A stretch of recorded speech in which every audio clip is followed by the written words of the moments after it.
morning. Why are we here? Welcome to Viewpoint. That's the mentality of our team.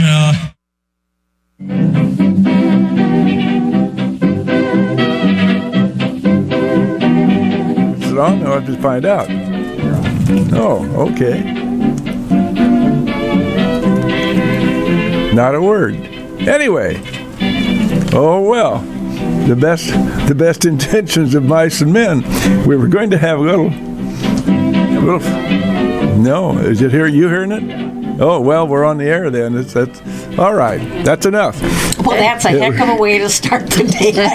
Well, that was a little song in honor of you, Mrs. Busby. Mornings are so Mrs. hard. Mrs. Busby has been in absentia, and we played that song in honor of her. By the way, speaking of being in absentia, your fans, both of them. I didn't know I'd grown to two. They were making inquiries about you, Judith K., and your absence for the last month. And being the gentleman that I am, or have tried to be, the way my mother brought me up, and a stern father, I was very circumspect and just said she's on sabbatical. And I thought that answered the question. So that's how I took care of the questions about your absence. Oh, by the way, how was the food at the Betty Ford Clinic? It's very good, but I did miss cocktail hour. Well, we're glad to have Judith K. back. Ladies, we always try to start Viewpoint with a kudo or two. We've had a lot of snow here recently, if you might have noticed. And we had a couple of snow fairies in the neighborhood come around and take care of us. Oh, yes. So with Jim Mash's permission, we'll tip our hats in the direction of Fast Draw Jim Grimaldi. He gave up his gun-toting long enough to come around and help out the neighborhood. We appreciated that very much, Jim. And a young man named Madigan came up with his snowblower. So thanks guys to that. Another little quick kudo is the Central Illinois Development folks out there on 5th Street. They're promoting a program called Jobs for Life, the purpose of which is to help folks who have finding employment, and they're teaching them, endeavoring to teach them skills as they go about looking for jobs. So, and there are some volunteers that help on that. I'd like to mention real quick that the Trinity Church had more volunteers than anybody else. The Trinity did? Yeah. That's the Episcopalians. The Episcopalian Church. So, also, I'm reminded that the folks down there at the Elkhart Historical Society, again, they like we do up here in Atlanta at the Palms, we have lectures in these small communities, Ruth, and it works out very well. We have folks come in and talk about where would we be without the Irish, and up here at the Palms Grill they had as a what I call a boutique distillery over in Peoria. J.K. Williams, and they came and talked about that. And so these communities have things going all the time, which is really neat. It's a part of the beauty of being in a small community. In any event, March the 21st. That's not so far away. My gosh, we're finally through February. First day of spring. Where would we be without the Irish? There will be a discussion, and that will be, of course, at Horse Feathers, March the 21st at 5:30. And the cost is only $35, covering the lecture and the dinner. And it might be something John might be of interest in. So. And Paul Beaver is going to be talking about that history. Oh, is that right? Okay. Which was an important part of our earlier. Oh, say, by the way, yes. just a quick aside, as regards immigrants and so forth. Did anybody happen to catch a PBS special on the Jewish immigration? Fascinating old-time pictures, really remarkable old-time pictures. And it told about the heritage and how they came from Eastern Europe and all, and it was very, very interesting. Speaking of the Jewish people, did anybody notice that when Benjamin Netanyahu spoke yesterday, there were a few people who were absent in the audience? I thought that was very unfortunate. Well, I don't. But because we have these lovely ladies, I don't want to take any more time, because once I start that subject, I might cut off. Why don't you introduce these lovely ladies? I'd be right proud to. We're going to be talking today about the Illinois Prairie Community Foundation, and with us are Susan Hoblit and Ruth Ann Fraker. And they're both from the Flatlands here. Susan is from Atlanta, and Ruth Ann is from Bloomington.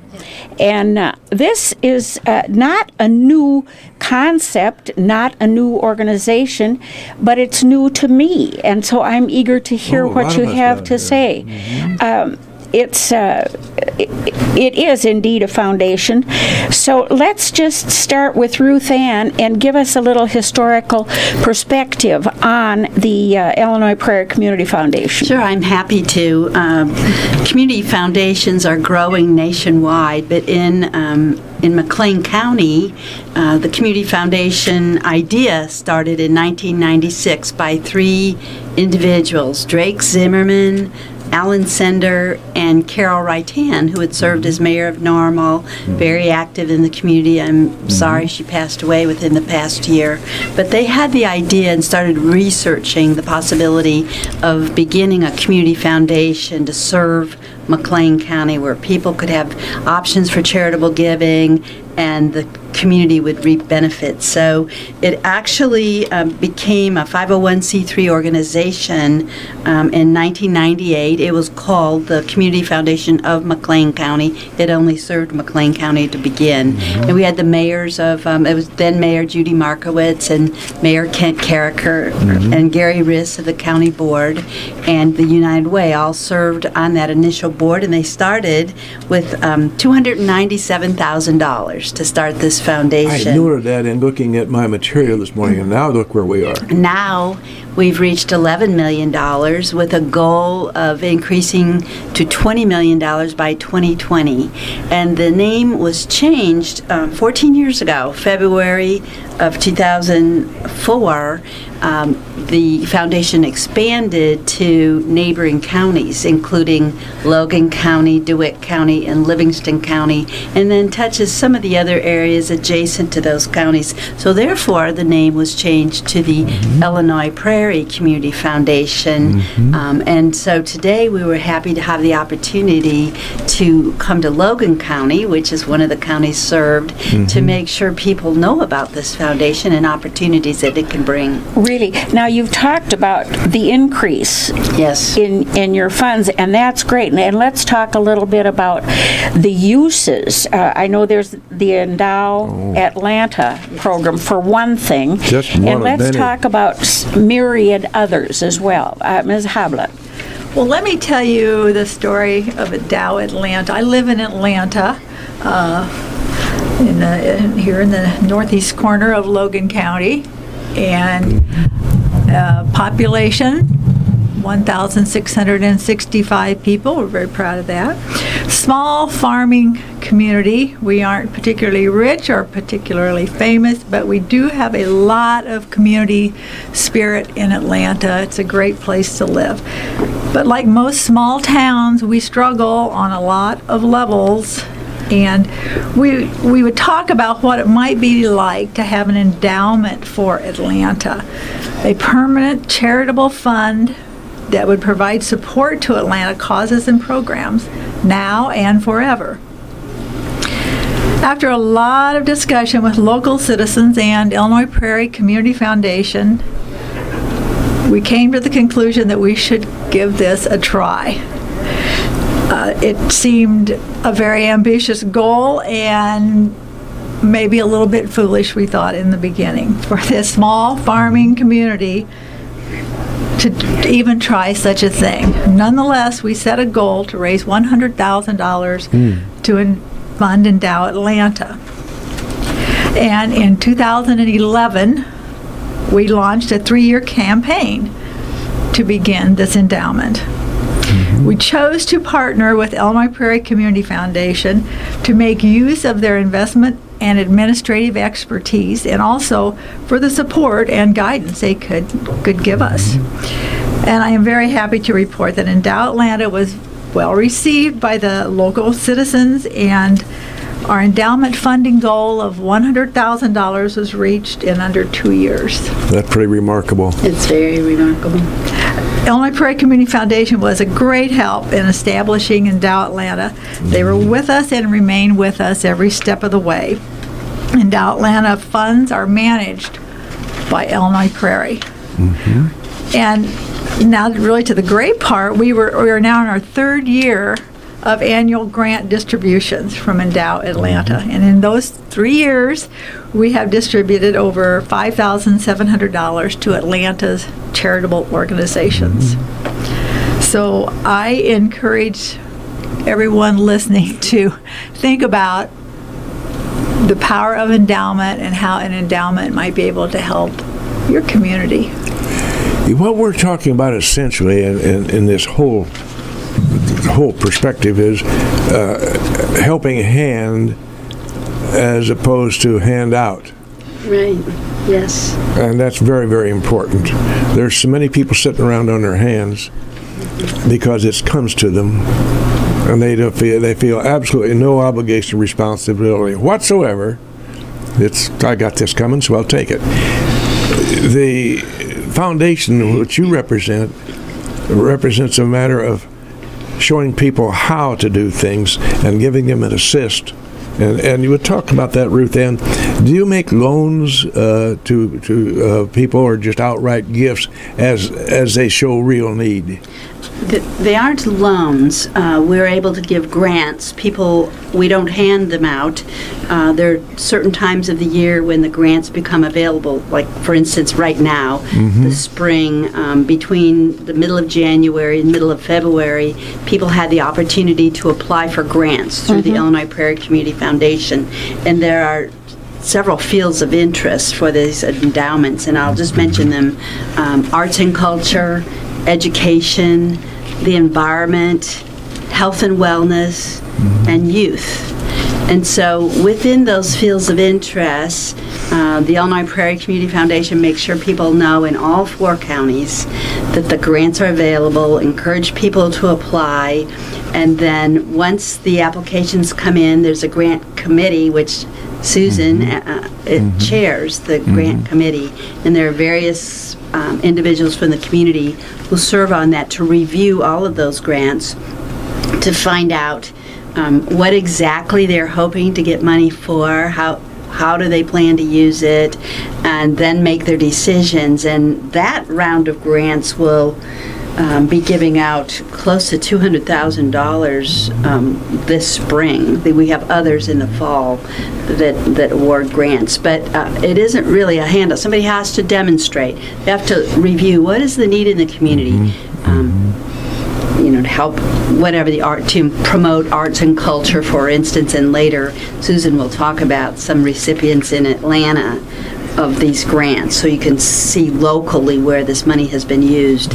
And then there's a certain amount of money that's distributed. They have to give reports and show results later. You mentioned education as being a possible recipient, but what are the parameters here insofar as it can't be a school district, I assume, because that's funded by our taxes. There could be programs within that district that aren't funded, that are earmarked, that could provide more opportunities. For instance, music programs are often cut within the schools because of funding. So perhaps through the arts and culture or education, some kind of component that is not being funded through tax dollars. We don't want to do the same thing that's available elsewhere. Right. But people can be creative and show opportunities to enhance the children or whatever age group in the community to make a better quality of life. And Susan can talk about a specific one in Lincoln that's fairly new. this would be a good opportunity. Okay, good. Go ahead, Susan. Really exciting program to me. Illinois Prairie Community Foundation was recently approached by a group of Lincoln residents. And what they wanted to do for their community was to bring an educational experience called Land of Lincoln CEO program. CEO stands for Creating Entrepreneurial Opportunities. And the pilot program is going to be offered this fall of 2015, and is open to any high school senior residing in Logan County. The year-long program in which students learn about the business world and business practices. And as part of this program, every student will be expected to start a new business. Now that's really adding value to our young people. That's community involvement, certainly. And trying to provide opportunities to keep young people in the community so that they don't feel they need to move elsewhere in order to be employed. Which is an important thing. It is an important. Ladies, you have on your board and your foundation folks with expertise, money expertise, to put it very bluntly. And so those folks, as you acquire funds, their responsibility is to invest these funds?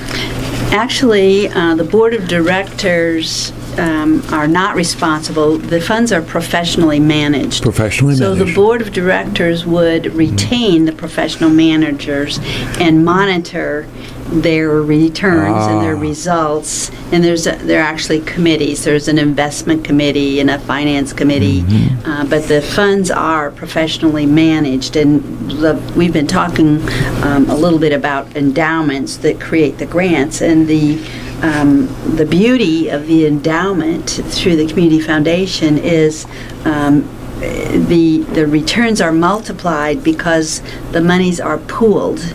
So there can be a larger pool of money to invest to get a greater return than an individual investment could provide. So gift dollars are able to increase the value of what can be given out as grants. And so what's interesting, and Susan has some interesting information about the power of compounding when an endowment, and to start an endowment, it has to have a minimum of $20,000 before an endowment can start. And there's a certain criteria of how soon after that money, that endowment is opened. It takes a while before you can actually start providing grant money. But the principle is never eroded. The money, as it grows, compounds and grows, then the board of directors makes a decision annually. What percent of that endowment can be used for grants? But the endowment grows. So listen to these numbers. This is fascinating. You only stopped at just shy of 300,000 a few years ago. Yes. And you're at 11 million now. Somebody's doing something right. Well, we've increased the number of endowments too, so it isn't just the investment. I mean, that's pretty remarkable. It is remarkable. Listen to this. When we were kicking around the idea of an endowment for Atlanta, the thing that really tipped the scale, I think, was when we really learned about the power of compound interest. Let me give you just a little brief example here. Take our little $100,000 that we've got in our endowment. In 10 years, the principal balance with nothing else added to it will be $128,000, and in that 10 years, we will have paid out $45,000 locally. And in 50 years, I'm sorry, that's right, in 50 years, our principal balance, adding nothing, will grow to $344,000, and we will have given out $390,000. Compounding. Very remarkable. Compound interest. And the beauty of starting I'm really impressed with Susan's initiative in Atlanta. The small community would see the importance of securing money locally and then having it given out locally to better this community.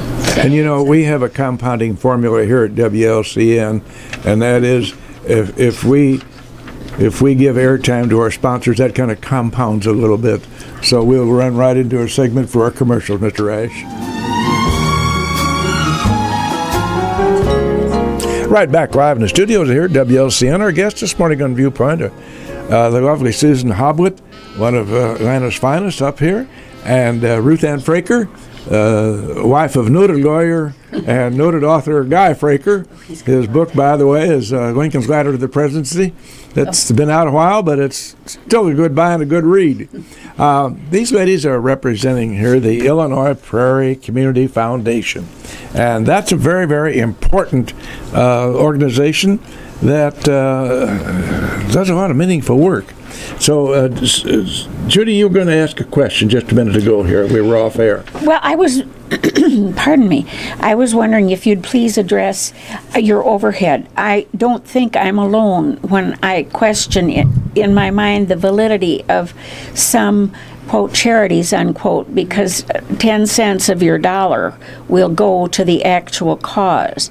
And I just appreciate it if you could enlighten us a little bit about your overhead system. Certainly. The board of directors are all serving on a volunteer basis. Sure. No one is paid for the services of the board of directors. I always thought you got the big bucks, Ruth Ann.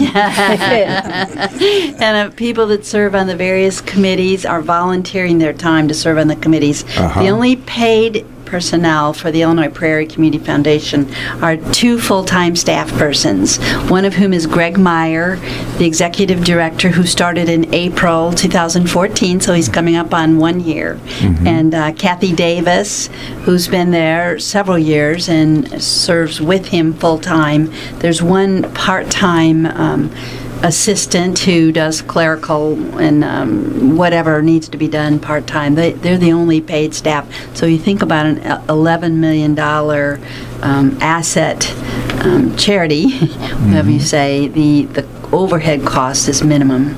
So you're bare bones, essentially. It is bare bones. In fact, adding the part-time person is new. That's only happened within the last less than a year. When I was there were only 2 of us full-time. So. Well, it goes without saying. By the way, you served as interim chair for a while.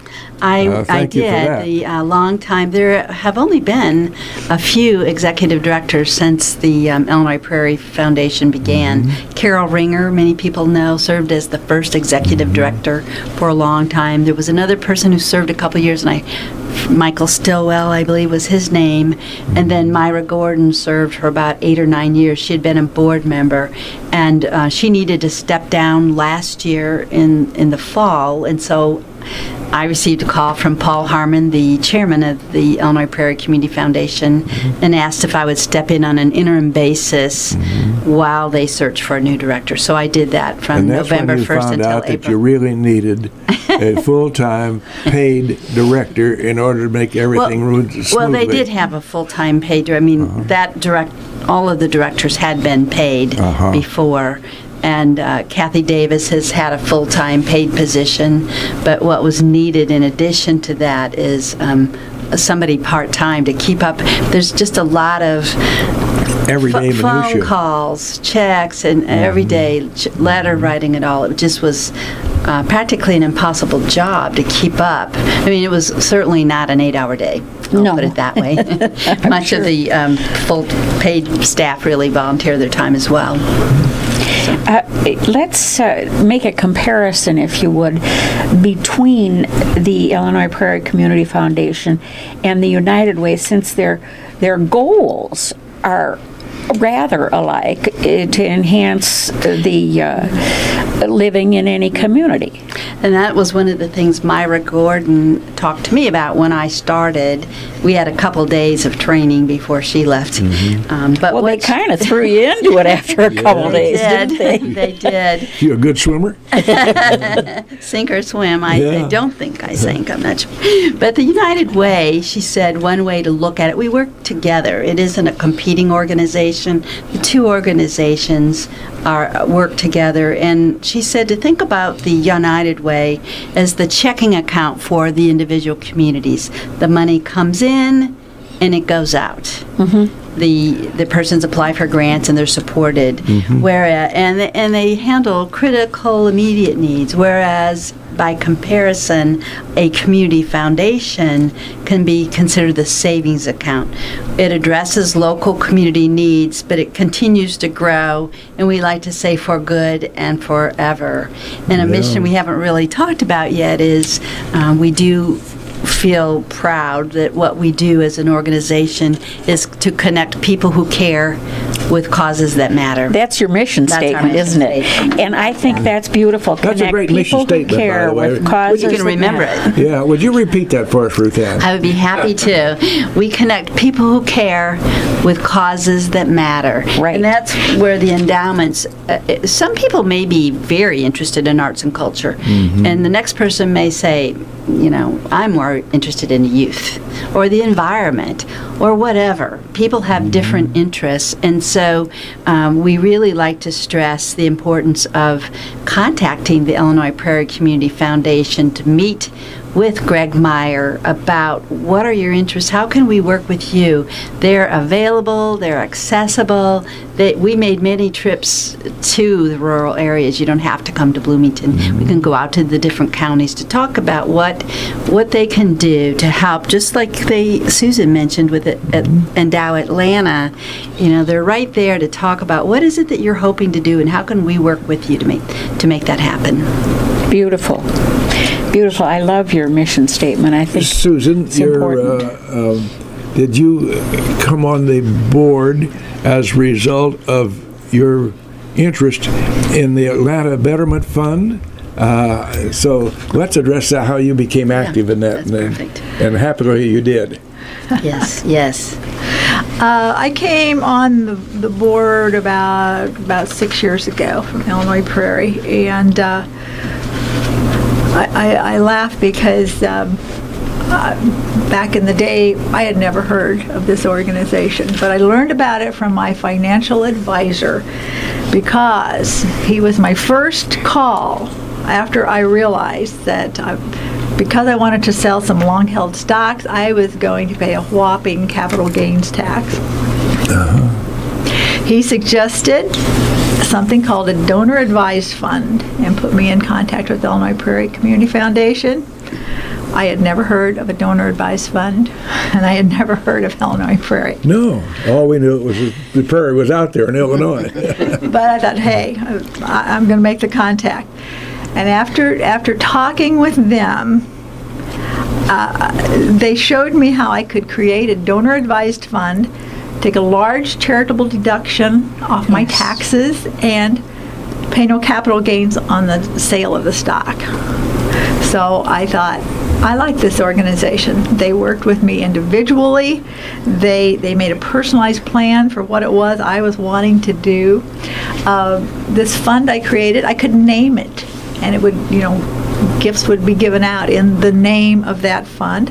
I could recommend specific grants and grant recipients from the fund, and it felt almost like having a private foundation without all of the administrative work and the costs, and they just made it so simple. And so that's how I started with Illinois Prairie Community Foundation. They have a lot of tools that I certainly was not aware of that just helps people connect with causes that they care about.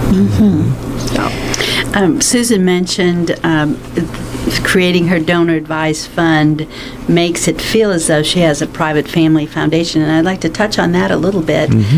We are reaching out and encouraging private family foundations to consider coming under the umbrella of the Illinois Prairie Community Foundation, and an advantage of that would be that the private foundation would no longer have to have a board of directors, the required annual meeting, the determination of what percent, that it's a strict calculation of what percent must be given to be entitled to be called a family foundation.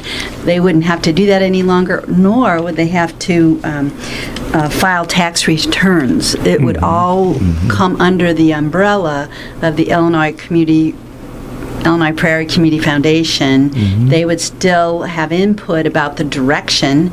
If their interest had always been education, that can continue. It just takes away. And then at that time, Illinois Prairie Foundation grows, and again, it serves each of these four. We just want to stress, it isn't just McLean County where it started. It's Logan County, Livingston County, and DeWitt County, and then some touching counties, adjacent counties. So here in Atlanta, the library has been a recipient, have they not? Yes. And can you tell me anything specific about any Lincoln program that may have been assisted?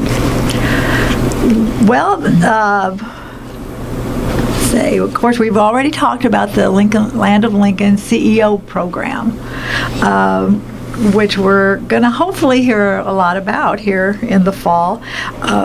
Atlanta received a grant from Illinois Prairie. The thing I love about Illinois Prairie that it's local. The four county, that's their area that they look at. That's their focus. And that needs to be done. We all know about the big guys. But right, but I think the closer to home your dollar is, the more control you have over it. This that we pay in taxes, which we receive a lot from that money, right? But the farther away it gets, the less we get back. I think, this is an opportunity, as I see it, for enrichment for people within our area, and I really love it when it happens to kids, for kids. An example of that is a grant that Atlanta Public Library has received the last couple of years, and that is for a summer art camp. And this is funded through a grant from Illinois Prairie Community Foundation, and it's definitely an enrichment for kids. We have week-long camps, and approximately 80 kids attend these.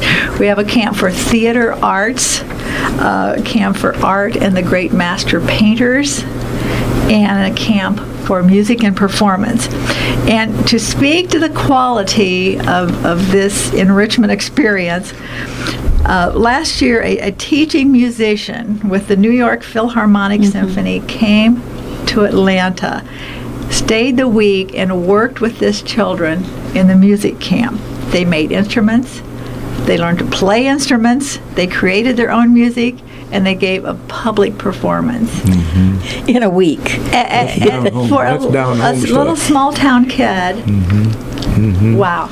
Yeah, really, wow. That's a wow factor, as they say.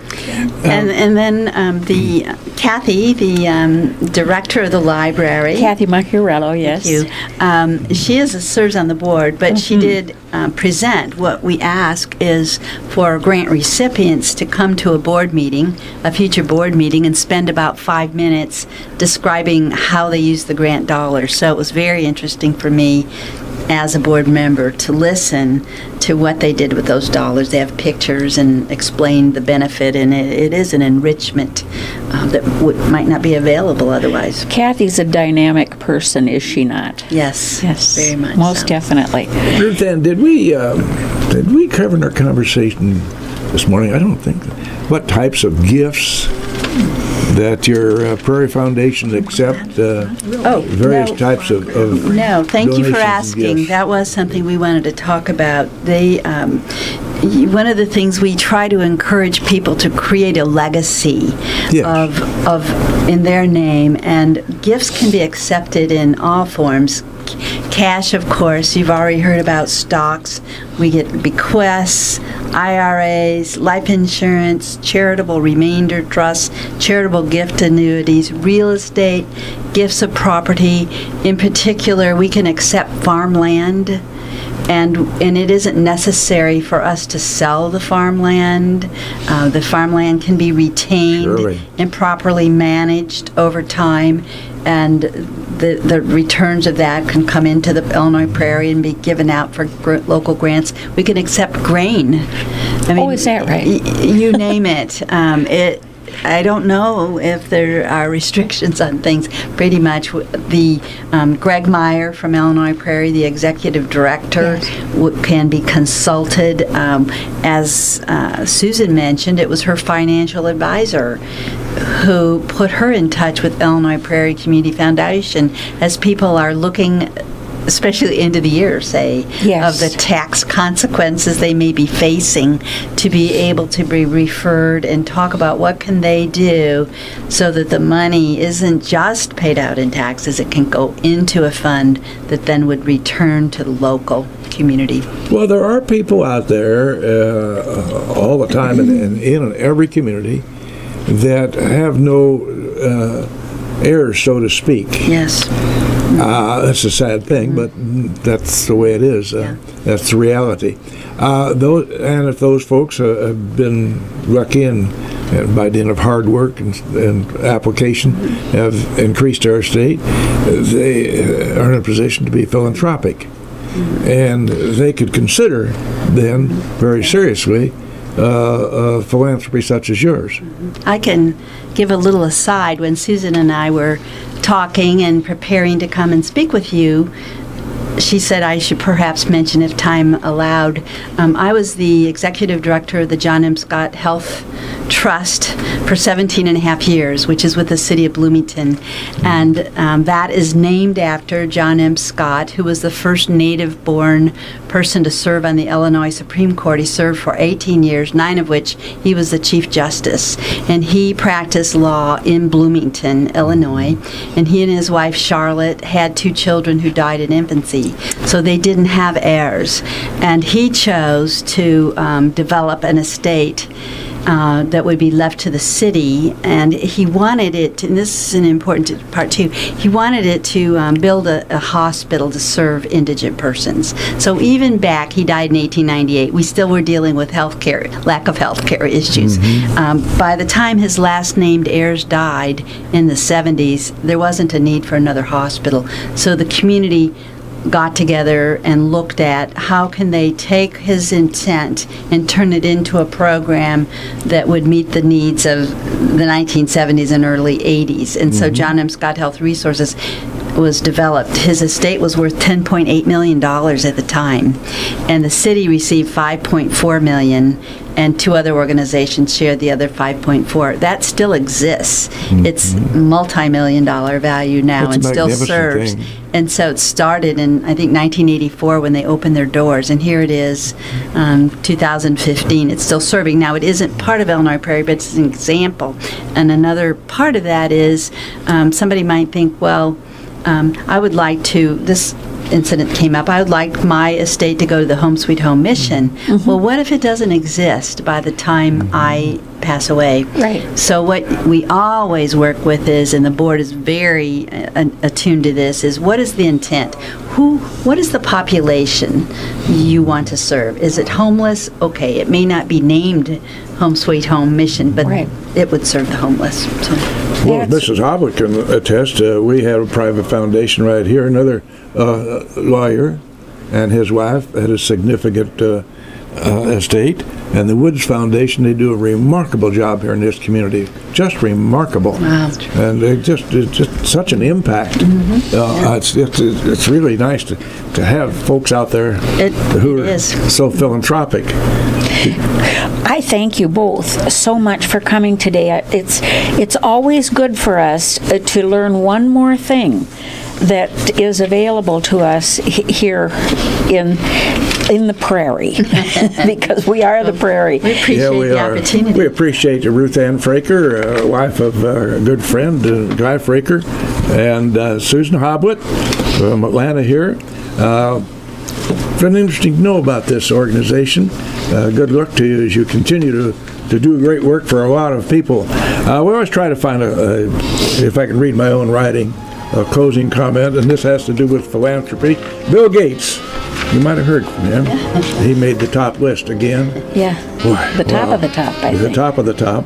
And Bill said effective philanthropy requires a lot of time and creativity, the kind of focus and skills that build a business requires. Well said, Bill Gates. Thank you, Ruth Ann and Susan. Thank you.